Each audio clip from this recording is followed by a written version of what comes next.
wabarakatuh. Alhamdulillah, alhamdulillahillazi bi rabbil awal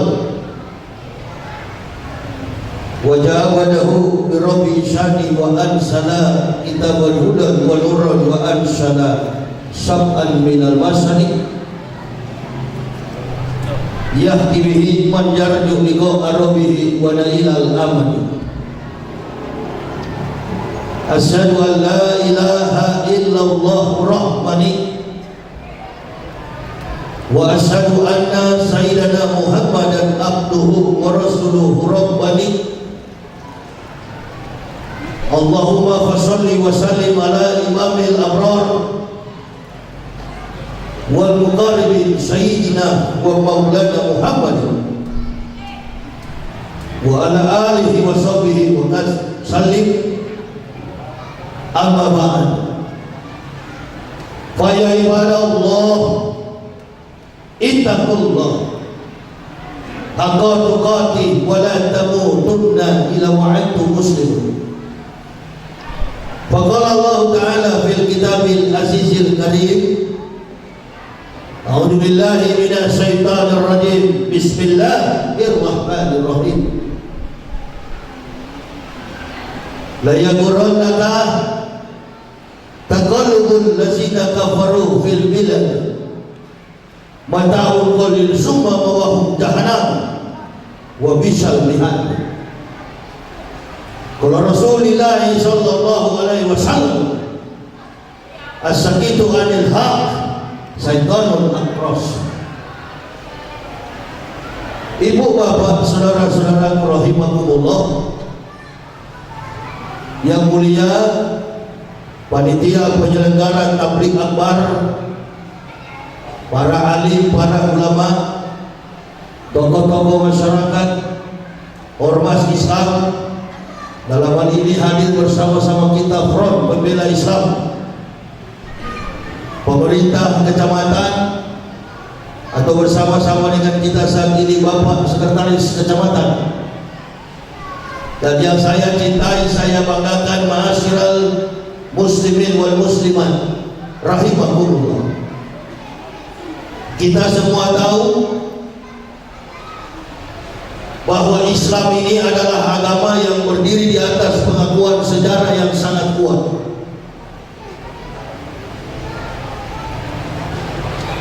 Segala selak beluk yang terjadi dalam karakter kehidupan manusia,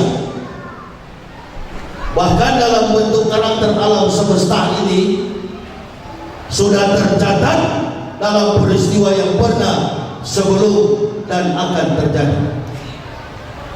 Inilah alasan yang sangat kuat sehingga kita boleh mengatakan bahwa Islam ini bukan agama yang baru muncul, tetapi pengakuan syahadat sampai kepada praktik ibadah syariat di dalam Islam adalah merupakan relevansi hubungan yang sangat kuat dengan agama-agama para nabi-nabi Yunus. Jadi agama samawi yang dimaksud dalam sejarah bukanlah agama yang berbentuk pengakuan musyrik, tetapi agama samawi dalam sejarah itu adalah agama tauhid. Memang Islam ini dia baru berangkat pada abad yang ke-7. Rasulullah SAW membawa Islam. Nabi Muhammad membawa Islam bukan karena keinginan beliau, tetapi sebelum beliau datang 4076 tahun sebelum datangnya Ahmad bin Abdullah atau Nabi kita Muhammad sallallahu alaihi wasallam, Nabi Musa alaihissalam sudah memberitahukannya di dalam kitab Taurat. Setelah Nabi Musa 3500 tahun, Nabi Isa memberitakan bahwa akan datang seorang Rasul yang terakhir. Wa'id sekolah Isa bin Maryam, ya Bani ilaikum musaddiqan lima wa ila yadayya min at-taurati wa muwassiran bi rasulin ya'ti min bani ismuhu Ahmad falama ja'u bil bainati qalu bisasiru bih. Dari sebelum Nabi sallallahu alaihi wasallam datang, Nabi Isa secara langsung sudah mengatakan bahwa Rasulullah SAW ini Ahmad bin Abdullah, anak Abdullah, akan datang sebagai Nabi terakhir. Isa datang kepada Bani Israel, Nabi SAW datang kepada seluruh umat manusia. Maka kita beruntung orang yang ada di benua Asia, benua Eropa, benua Amerika, kita semua yang tadinya kafir di hadapan Allah, nenek moyang kita kafir, kemudian Allah Subhanahu wa taala memberikan petunjuk kepada kita. Amin ya rabbal. Apalagi saya orang yang tadinya dari latar belakang keluarga saya, kampung halaman saya, tempat lahir dan saya dibesarkan, itu mayoritas 99,9% agamanya adalah Kristen. Saya dilahirkan di kota Manado. Orang Manado itu tidak ada yang Islam, dia beda dengan orang Batak. Orang Batak kalau beragama Srekar, ada yang Kristen, ada yang Islam. Nasution Kristen, Nasution Islam. Tetapi orang Manado, marga Walani, saya tidak ada yang Islam.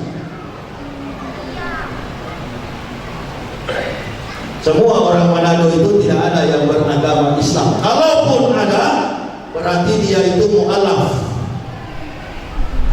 Tahu apa kata mu'alaf? Orang kalau bicara mu'alaf identik dengan bodoh. Yang kedua, mu'alaf itu identik dengan minta-minta ke masjid. Yang ketiga, mu'alaf itu identik dengan munafik. Yang keempat, kalau bicara mu'alaf pasti tidak tahu apa-apa. Itu pemahaman yang keliru, salah. Salah itu pemahaman yang keliru, pemahaman yang sesat dari setan. Allah Subhanahu wa taala sudah berfirman bahkan di dalam surat Al-Maidah 53 dan 54 bagaimana peran seorang mu'alaf. Bahkan dari sejarah Islam, berdirinya Islam sampai hari ini, gak pernah saya dengar tuh kasus penistaan agama. Di situ ada mu'alaf. Yang ada di situ buaya sapi 5 hari.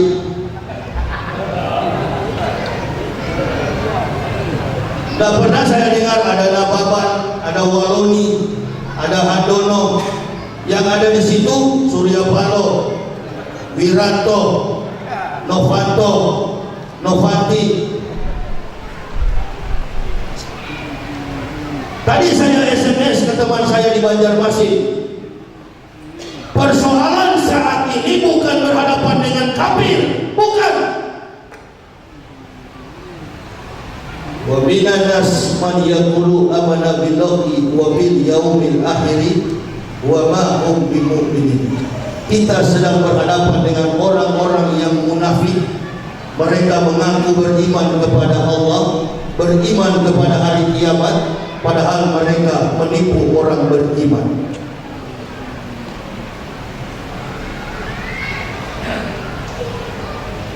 Jadi kita tidak berhadapan dengan orang kafir. Coba lihat aksi.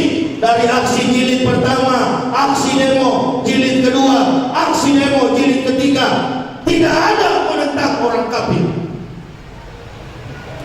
Yang ditentang ini kan cuma 2 orang, Jokowi dan Ahok. Ahok juga tidak akan menyebut ayat-ayat Al-Quran kalau tidak ada orang Islam yang suruh. Coba buka di WA kita, bagaimana Ahok pakai kopiah, Ahok pakai sorban, disuruh disuruh oleh politikus-politikus murahan untuk ceramah di dalam masjid. Coba, siapa yang suruh orang kafir? Tadi malam saya katakan, orang kafir itu derajatnya, levelnya sama dengan binatang. Orang kafir. Siapa orang kafir itu? Orang yang bukan beragama Islam. Itu yang kafir. Kristen, Hindu, Buddha itu kafir. Nah, kita sekarang ini tidak berhadapan dengan mereka. Yang kita hadapi adalah kaum munafik. Musuh dalam selimut lebih berat daripada musuh secara nyata.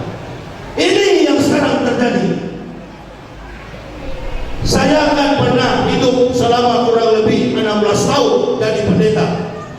Bukan pendeta kelas bawah, rektor yang mempendetakan para pendeta. Bagaimana menghancurkan Islam? Pakai orang Islam. Sekali lagi, bagaimana menghancurkan Islam? Pakai orang Islam. Coba kalau kita ngomong begini. Tadi saya dengar sambutan, tangkap Ahok, tangkap Ahok. Siapa yang membackup Ahok? Siapa?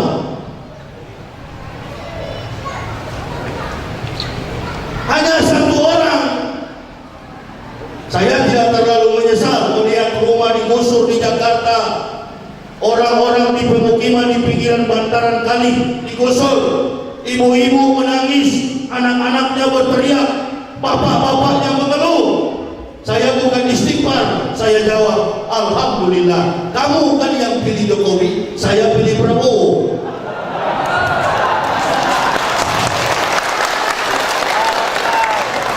Baru kamu rasa. Belum terlambat, belum terlambat. Belum terlambat, masih ada 2019. Sebentar lagi selesai. 2016, 2017, 18, 19. Jangan pilih pemimpin yang tidak Islam.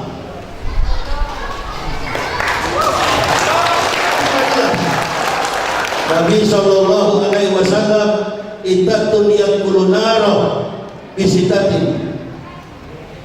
Ada 6 golongan yang bakal masuk neraka karena 6 perkara. Yang pertama, al-umara'u bil du'uri. Umara, pemerintah, pemimpin negara yang sewenang-wenang. Coba perhatikan, Ahok sudah jadi tersangka, tidak dipenjarakan. Ahmad Dhani, Ratna Sarumpait, Mayor Jenderal Kiflan Zain dan lain-lain baru dituduh tersangka, sudah ditahan. Nah, jadi ini persoalannya ada 2, pengkhianatan terhadap akidah dan umat, dan yang kedua adalah ketidakadilan. Orang-orang yang tidak adil ini bukan orang kafir, orang Islam, tidak tahu malu. Saya dari kafir tahu persis bagaimana orang kafir itu. Orang kafir itu di depan-depan dia baik-baik dengan orang beriman, orang mukmin, tapi di belakang-belakang dia menghina-hina Nabi kita Muhammad sallallahu alaihi wasallam. Makanya saya bilang tidak tahu malu. Saya dari kafir masuk Islam, masya Allah. Satu keluarga saya bawa istri dan 3 orang anak. Ayo kita pulang kepada fitrah, kembali kepada kebenaran, bukan pindah agama. Mengajak anak istri untuk memeluk Islam. Kenapa? Karena kehidupan di dunia ini hanya sebentar. Apa yang kita cari? Bruce Lee, legenda Cina, jago karate, mati. Ronald Reagan, Perdana Menteri Amerika, mati. Siapa lagi? Soeharto, presiden yang berkuasa 36 tahun, mati. Semua akan berakhir di tanah, akan berakhir, kembali pulang kepada Allah. Apa yang kita harus cari di dunia ini? Masya Allah. Saya bilang minta kepada anak istri, ayo kita masuk Islam, karena hanya Islam itulah yang dapat menjamin kehidupan manusia sampai di akhirat nanti. Ulang kami kepada kebenaran. Orang pertama tanya kepada saya, kenapa Pak Yahya masuk Islam? Jawaban saya cuma satu, ingin masuk surga. Setelah kurang lebih saya berislam 11 Oktober tahun 2006 sampai dengan saat ini, baru saya sadar, oh surga itu tidak usah dirindukan. Orang kalau sudah Islam tidak perlu ambisi ke surga, surga yang rindu kepada mereka. Al-jannatu mustaqatun ila arba'ati nafarin talil Qur'an wa hafidil lisanu mut'imul dinani wa sa'imina fi syahri Ramadan. 4 manusia kata Allah yang dirindukan oleh surga. Yang pertama, membaca Al-Quran, suka, gemar, hatinya gembira apabila dekat dengan Al-Quran. Yang kedua, wa hafidil lisan, menjaga lisannya, kata-katanya. Yang ketiga, mut'imul dinani, suka memberi orang miskin makanan. Dan yang keempat, berpuasa di bulan Ramadan. Itu yang merindukan surga, bukan yang merindukan surga. Jadi kalau saya ditanya kenapa masuk Islam, jawaban saya tidak masuk Islam. Mana ada orang kafir masuk Islam? Coba nanti habis pengajian, ada orang kafir di luar sana, tanya sama dia, mau nggak kamu masuk Islam? Jangan potong jari saya, leher saya potong kalau dia mau masuk Islam. Orang kafir itu tidak akan beriman kepada Allah. Innal ladzina kafaru sawa'un 'alaihim a anzartahum am lam tunzirhum la yu'minun. Tidak akan beriman sekalipun engkau meyakinkan, wahai Muhammad, orang-orang kafir tidak akan beriman. Jadi bagaimana orang kafir beriman? Buktinya Pak Yahya dan keluarga masuk Islam. Oh, saya katakan kami tidak masuk Islam, Islam yang masuk ke saya. Beda kalau orang masuk Islam, beda. Ada orang masuk Islam karena ikut-ikutan, di mana ada mayoritas Muslim, dia jadi Islam, mayoritas Kristen, dia jadi Kristen, mayoritas Hindu, dia jadi Hindu. Seperti apa itu namanya? Binatang apa itu yang berubah-ubah warna? Bunglon. Ada juga yang masuk Islam. Kenapa masuk Islam? Karena menikah, karena mau kawin. Jadi yang diincar-incar adalah syahwat. Saya bukan dalam golongan itu. Saya dulunya pendeta rektor kurang lebih 16 tahun yang mempendetakan para pendeta.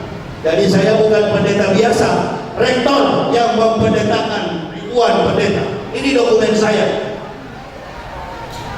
Kenapa saya masuk Islam? Oh, saya masuk Islam karena supaya jadi ustadz, habis ceramah dapat amplop. Kalau tujuan saya masuk Islam hanya cari amplop, berarti saya orang yang paling bodoh di dunia ini. Kenapa? Di Kristen sana jangankan rektor, pendeta biasa yang memimpin jemaat gajinya puluhan juta, apalagi rektor. Saya bukan Saifuddin Ibrahim orang Lombok yang murtad dari agama Islam, aktivis Muhammadiyah, yang kemudian dari Islam dia masuk agama Kristen, Ustaz, dan coba nonton di YouTube, habis menghina-hina Islam. Namanya Saifuddin Ibrahim, aktivis Muhammadiyah. Saya tidak sama dengan beliau. Oh, kenapa saya bilang beliau? Saya tidak sama dengan setan itu.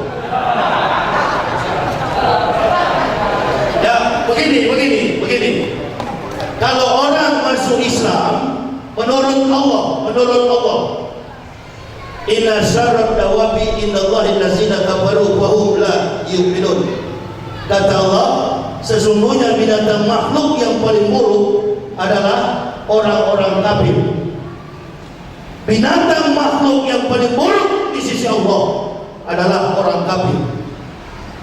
Nah, jadi kalau ada orang kafir masuk Islam, mengucapkan 2 kalimat syahadat, berarti dia bukan hanya mantan pendeta, ada jabatan yang lebih tinggi dari Allah, mantan binatang. Kafir masuk Islam berarti mantan binatang dari manusia. Nah, Saifuddin Ibrahim orang yang murtad dari Islam, dari manusia jadi itu. Makanya saya bilang setan tadi kan, alasannya teologinya cukup kuat dari Al-Quran.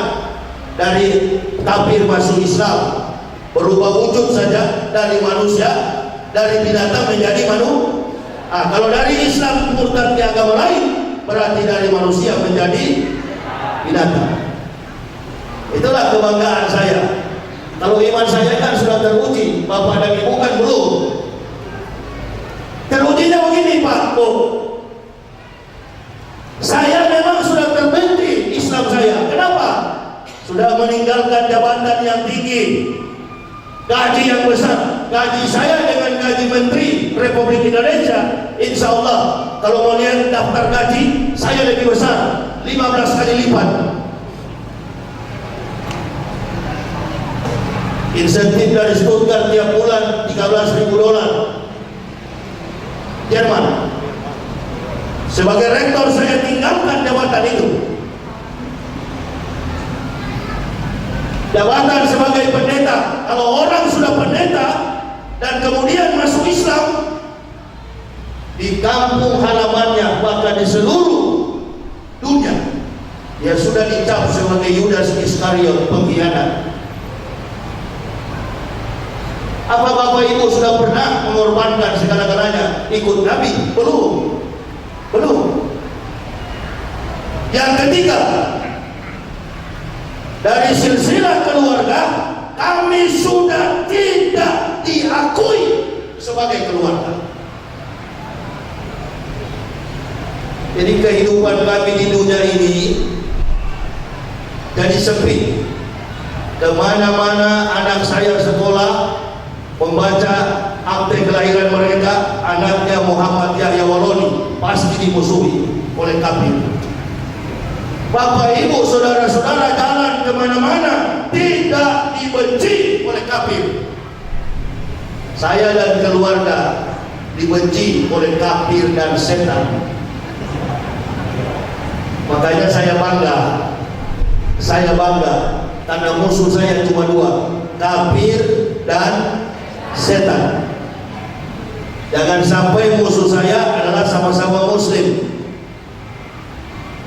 Ini yang terjadi persoalannya. Orang kafir pintar, dia lihat di mana celah-celah, di mana lubang, di mana peluang, di mana kesempatan harus kami kacaukan, pecahkan umat Islam. Mesir sudah pecah, Turki sudah mulai hampir kemarin, kemudian Suriah, Irak, Palestina, tinggal Indonesia yang mereka incar sebagai penduduk negara yang berpenduduk muslim terbesar di dunia. Jadi persoalan ini bukan persoalan saya tidak tahu, saya tahu betul. Saya tahu betul, bukan tidak tahu. Ini sudah lama dicita-citakan. Konferensi pendeta tahun 1984, 1997 di Nederland, Leiden, Belanda. Tahun 2020 target kita untuk mengkristenkan Indonesia. Makanya saya nggak pilih Jokowi kemarin. Capek mulut saya ceramah di masjid-masjid, pilih Prabowo, jamaah yang pilih Jokowi. Jadi persoalannya dari situ.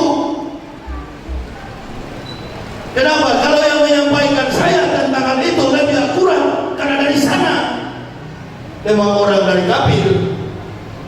Kalau yang menyampaikan Ustaz berdua ini belum tentu benar. Kenapa? Karena tidak mengalami pengalaman dan hidup dari kafir. Saya tahu persis bagaimana kafir menerobos. Saya kasih contoh yang sederhana. Coba perhatikan orang berdakwah, bidah kafir kepada sama-sama muslim.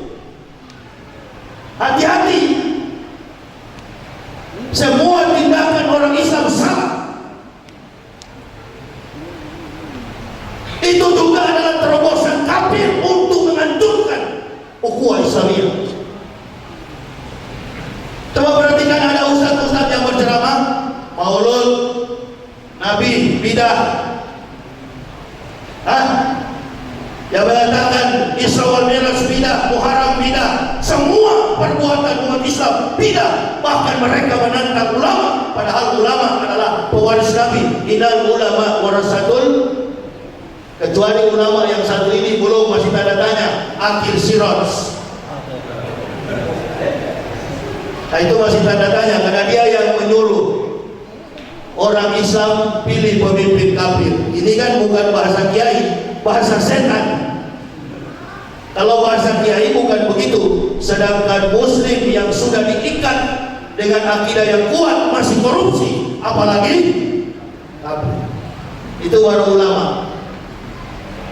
Saya keliling Indonesia, bukan cuma di Medan saya berdakwah. Ini besok saya ke Batam, ke Kalimantan, ke Makassar, Jakarta, Surabaya, Semarang. Saya keliling Indonesia. Qadawatun bisabilillah awrahatun khairun minad dunya wa ma fiha. Berangkat pagi atau sore berjuang di jalan Allah adalah lebih mulia daripada dunia dan segala isinya. Tujuan kami masuk Islam adalah untuk menegakkan dinul Islam. Makanya saya tidak bergabung dengan NU, dengan Muhammadiyah, apalagi dengan Wahabi. Enggak, saya Islam. Orang kunut saya ikut kunut, orang tidak kunut saya juga tidak kunut. Lebih cepat, lebih bagus. Makanan juga saya ikuti apa yang menjadi petunjuk Allah. Makanan di Indonesia hanya dua, makanan halal, pecel lele Lamongan NU, rumah makan Padang Muhammadiyah. Ngomong apa lagi? Coba perhatikan, kalau dakwah-dakwah sudah bidah, kafir. Begitu ada aksi, satu ekor pun tidak turun di Jakarta. Apakah itu Islam? Bukan begitu Islam. Allah perintahkan kepada kita, ya ayyuhalladzina amanu in tansurullah yansurkum wa yusabbit aqdamakum. Wahai orang-orang beriman, barang siapa menolong agama Allah, maka Allah menolong dan meneguhkan kedudukannya. Saya tak pernah bergabung dengan organisasi Islam manapun.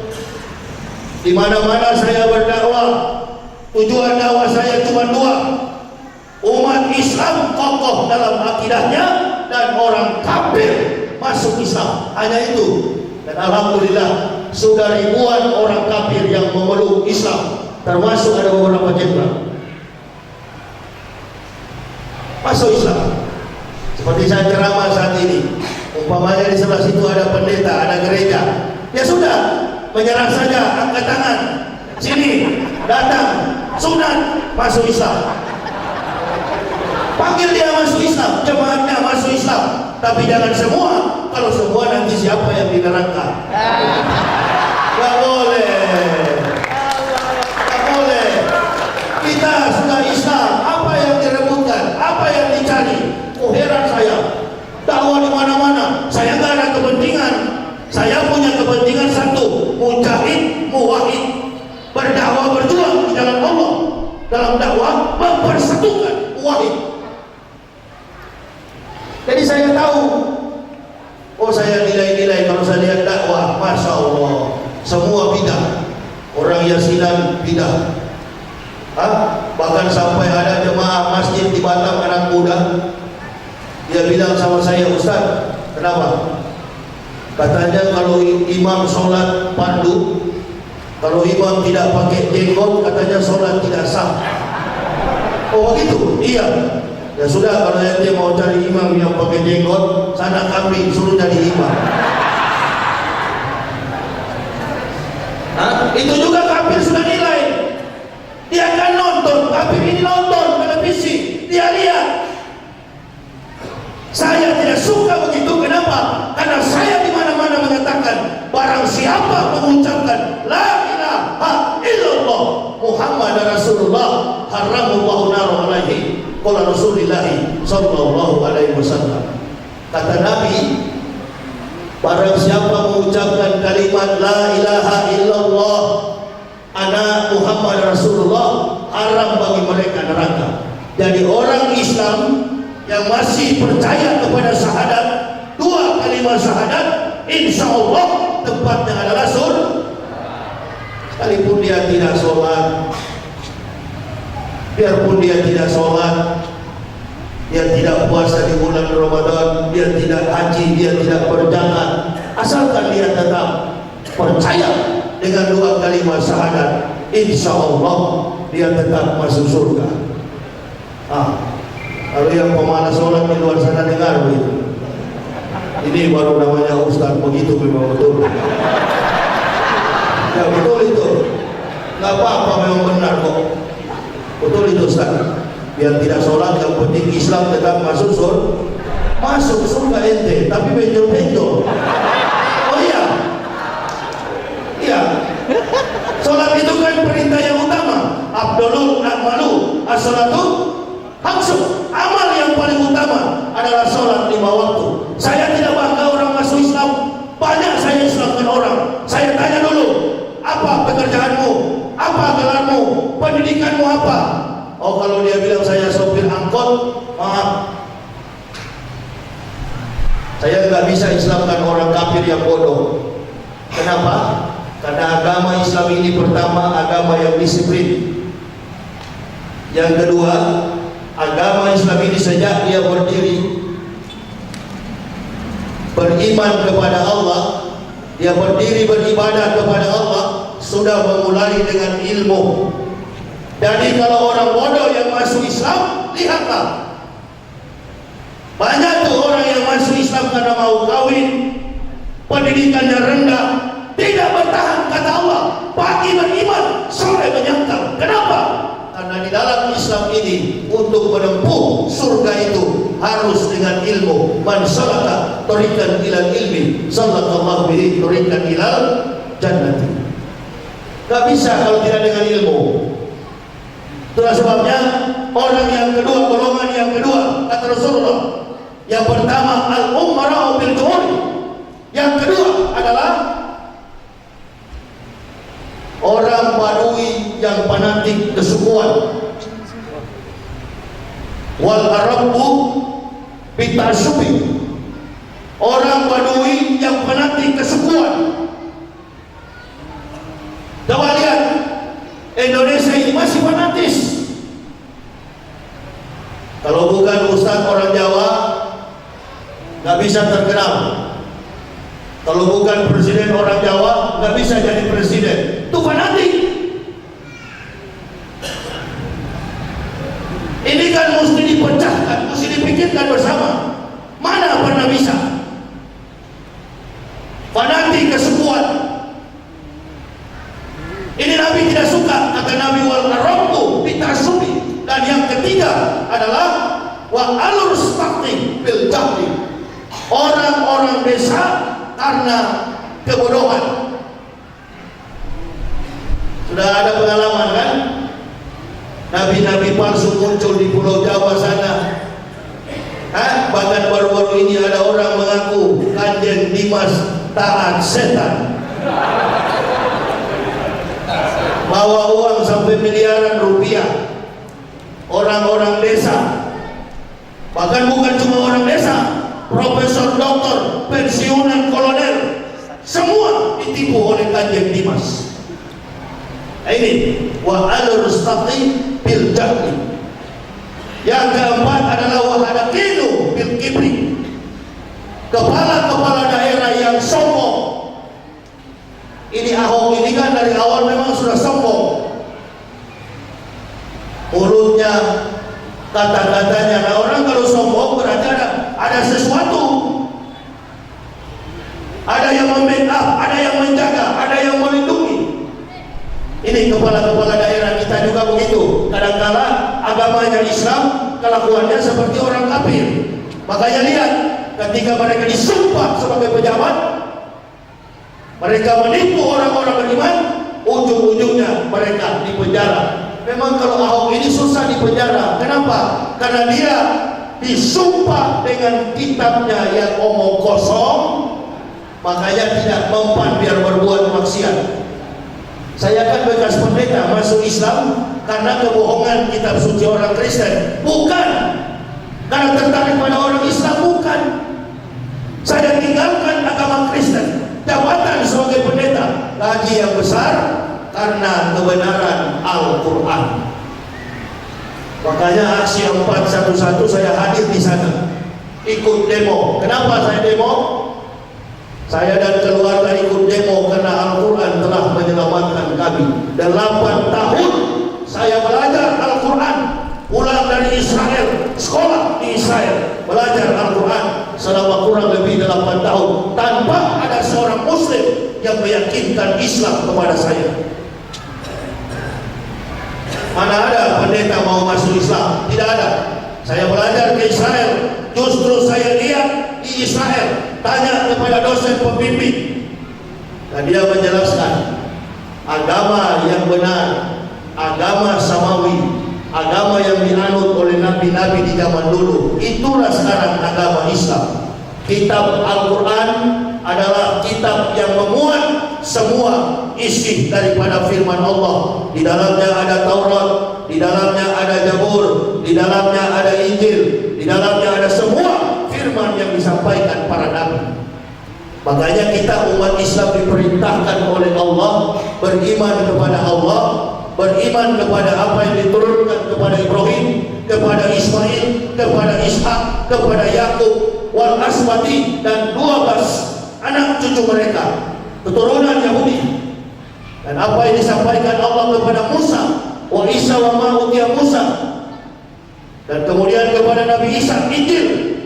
Kamilah orang-orang beriman, kamilah Muslim. Jadi orang Islam itu adalah orang yang beriman kepada semua firman yang disampaikan para nabi, termasuk di dalamnya adalah Injil. Ada yang membawa Injil itu adalah Nabi kita, Nabi Isa alaihissalam. Kalau di Kristen sana bukan Nabi Isa, Yesus. Jadi tidak boleh disamakan Yesus dengan Nabi Isa, Isa dengan Yesus. Makanya di bulan Rabiul Awal ini ada peristiwa apa? Peristiwa diutusnya Nabi Muhammad Sallallahu Alaihi Wasallam. Ketika Nabi Muhammad diutus, bukti sebagai Nabi karena beliau membawa Al-Quran. Al-Quran inilah firman Allah Subhanahu Wa Taala. Di dalamnya ada Taurat. Saya sudah pelajari sampai ke Israel. Injil yang benar itu bukan di Kristen. Di Kristen itu bukan kitab Injil. Kristen itu adalah kitab Perjanjian Baru. Nanti kalau hari Minggu lihat orang Kristen beribadah, mereka bawa Alkitab besar-besar, tebal-tebal. Perempuan laki-laki mereka pergi hari Minggu ke gereja, itu isinya mereka tidak tahu.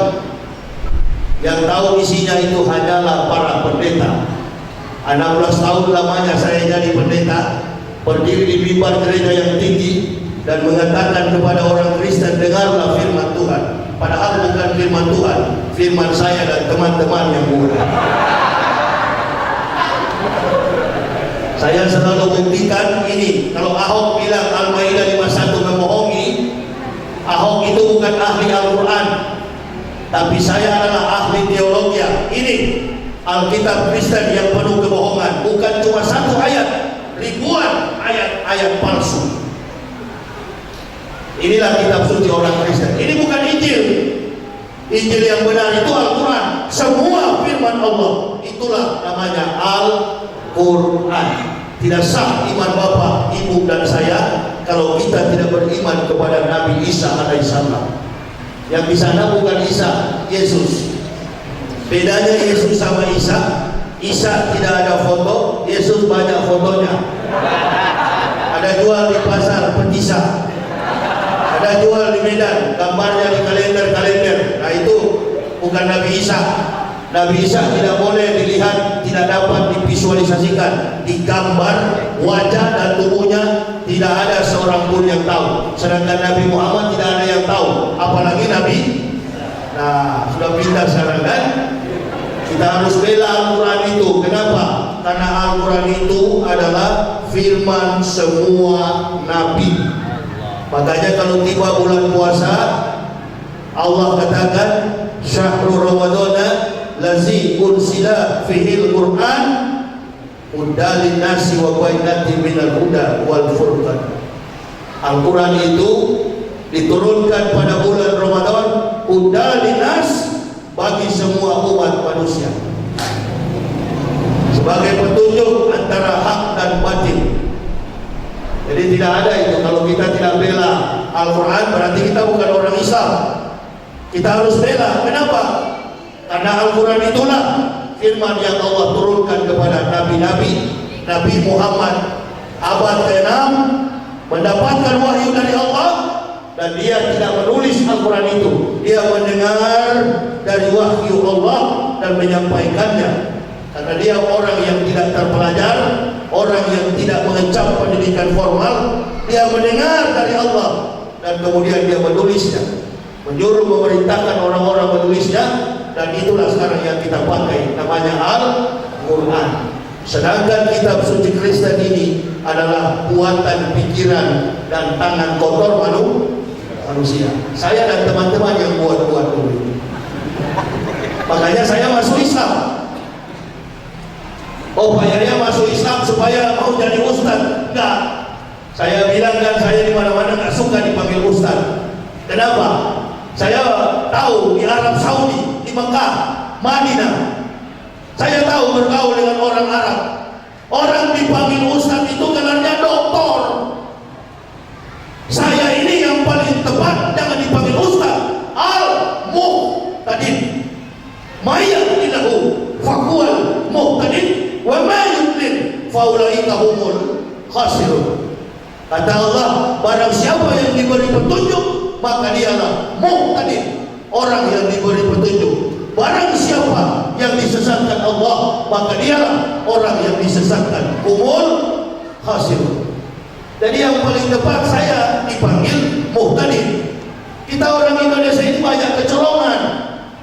Orang datang pakai baju sorban putih, sampai biji matanya pakai sorban, sudah dipanggil ustaz. Ustaz Guntur Bumi, bukan tipu. Ustaz Gatot Praja Musti. Iya, memang terlalu murah, terlalu cepat terpengaruh. Ustaz Anton Medan, ular kepala dua. Cina kafir yang pura-pura masuk Islam. Bukan Islam beneran itu. Kenapa? Kalau Islam betul, apalagi katanya mengaku ustaz. Baru saya paling tidak berani. Saya paling tidak berani. Ini orang mengaku ustaz. Ilmunya itu cuma satu, Al-Ikhlas. Udah ngaku-ngaku ustaz. Memang gampang sekali kita melantik orang ustaz di Indonesia ini. Apalagi bekas kafir. Jangan dulu dipanggil ustaz. Lihat dulu perjuangannya, akidahnya, rumah tangganya, keluarganya. Bagaimana orang ini? Nah, kita orang sudah masuk Islam sudah dipanggil ustaz. Tuh, penipu pun kita panggil ustaz. Di Jawa kiai. Di Padang sana kita panggil buya. Lihatlah sekarang. Lihatlah sekarang. Apa ya? Siapa yang menghancurkan Islam? Nabi SAW. Al-Islamu yanuh wala yu'la alaihi. Agama Islam itu agama yang tinggi. Tapi datang di Indonesia, al-Islamu mahjubun bil muslimin. Islam dirusak oleh orang Islam sendiri. Dan jangan pernah berpikir, oh setelah saya melihat Islam sudah dirusak oleh orang Islam, lalu saya mau mundur. Nah, saya bilang sama anak istri, langit tempat kita bergantung runtuh, bumi tempat kita berpijak lenyap. Sekali Islam, kita tetap Islam. Nah, boleh. Ini kan saya kurang pas bicara karena sound sistemnya agak keras. Saya pun paksa sebenarnya ini. Ya, memang saya rasa keras. Kalau saya jauhkan juga nggak kedengaran. Jadi ini yang saya paling penting dalam dakwah itu sound. Jadi saya kira boleh Bapak Ibu saudara-saudara lihat di dalam YouTube banyak sekali ceramah saya, ada ribuan. Bukan saya yang taruh di dalam YouTube, tapi banyak remaja-remaja masjid Ya, jadi saya kira itu aja yang bisa saya sampaikan. Kemudian saya juga tidak sinkron dengan Saud karena terlalu memaksa. Besok juga ada jadwal, lusa ada jadwal, pulang ke Jakarta masih ada jadwal. Tapi sudah cukup panjang ini saya ceramah, sudah banyak juga yang menyampaikan tadi. Jadi pada prinsipnya adalah apa? Kita sekarang ini tidak berhadapan dengan kafir. Kafir ini sudah memanfaatkan orang-orang mukmin menjadi munafik. Oleh karena itu hati-hati. Sebagai umat yang betul-betul beriman kepada Allah dan Rasul, jangan sekali-kali kita bermunafik di hadapan Allah. Ingat, kelanjutan daripada Al-Baqarah tadi, wa minan nas man yaqulu amanna billahi wa bil yaumil akhir wa ma hum bimu'minin yukhadi'una Allah wal ladzina amanu wa ma yaquluna illa anfusahum wa ma yashkurun. Mereka menipu orang beriman padahal mereka tidak tahu. Mereka menipu diri mereka sendiri tanpa mereka sadar. Lihatlah sekarang. Lihat sekarang. Ya, Ahok ini kan tadinya di atas angin. Ya, votingnya tinggi banget sampai 67% untuk menjadi petahana. Tadinya kan begitu. Bahkan Ahok ini dinilai oleh lembaga survei tadinya 73%. Memang akan menang pemilihan gubernur ke depan. Tapi siapa yang tahu kalau Allah membuat semua peristiwa ini terjadi? Makanya musibah ini bukan musibah yang tidak kita pikirkan. Sudah dipikirkan para ulama. Ahok ini bakal jatuh. Sudah dipikirkan para ulama. Kenapa? Karena semua yang terjadi saat ini izin dari Allah. Ma'asabah min musibatin illa bi'idnillah. Semua musibah yang ada saat ini adalah izin dari Allah. Yang pertama maknanya, hikmahnya, umat Islam dilihat oleh Allah, disuruh malaikat. Coba lihat umat Islam di Indonesia. Sudah ya Allah, kenapa mereka mulai tercerai-berai? Allah buat ini begini. Makanya kita kalau belajar Islam jangan pertajam fikih. Kalau fikih di atas langit ada langit. Belajar ilmu tasawuf. Datangnya Kanjeng Dimas. Kenapa? Bukan salah Kanjeng Dimas. Allah yang perintahkan. Wahai Kanjeng Dimas, datang ke Indonesia. Kenapa ya Allah? Kuat, ungkap, tunjukkan orang-orang mukmin, penimbun harta dan tamak yang tidak mau bersedekah. Nah itu maknanya, itu hikmahnya. Ini kan ada saudara-saudara kita di Rohingya sana yang ditimpa musibah, dibantai oleh botak-botak muda di sana. Ya, dibantai oleh kafir-kafir muda di sana. Mari kita bantu mereka. Dengan hadirnya tabligh akbar, kebetulan saya datang ini juga kan untuk mencari dana membantu Rohingya melalui FPI, Front Pembela Islam. Keluarkan harta kita, bantu saudara-saudara kita yang ada di Rohingya sana. Ya, karena kalau disuruh jemaah ini susah. Itu Kanjeng Dimas tidak salah. Kalau menurut ilmu tasawuf dia tidak salah. Memang sengaja Allah hadirkan, datang tipu mereka, ambil harta mereka supaya kenapa?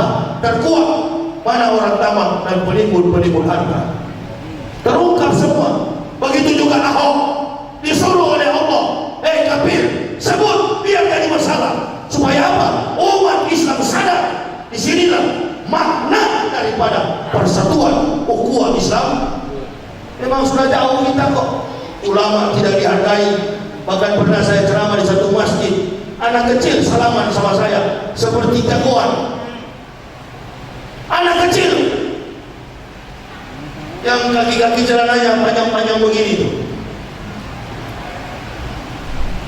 Tidak hormat sama penceramah, tidak hormat. Sudahlah, jangan hormati saya penceramah, tapi saya orang lebih tua. Keluar dari masjid tidak ada. Biasanya kalau anak memang betul-betul Islam, salah begini langsung cium tangan. Gak ada dia cium. Allahu Akbar. Saya terus curiga ini pendidikan jahiliyah. Saya didik anak-anak saya. Kebetulan saya dari Kapil, ada 3 orang anak saya, istri dan 3 orang anak. Saya didik anak istri saya. Kalau ada tamu datang ke saya, datang ke rumah kita, lihat orang yang lebih tua, salam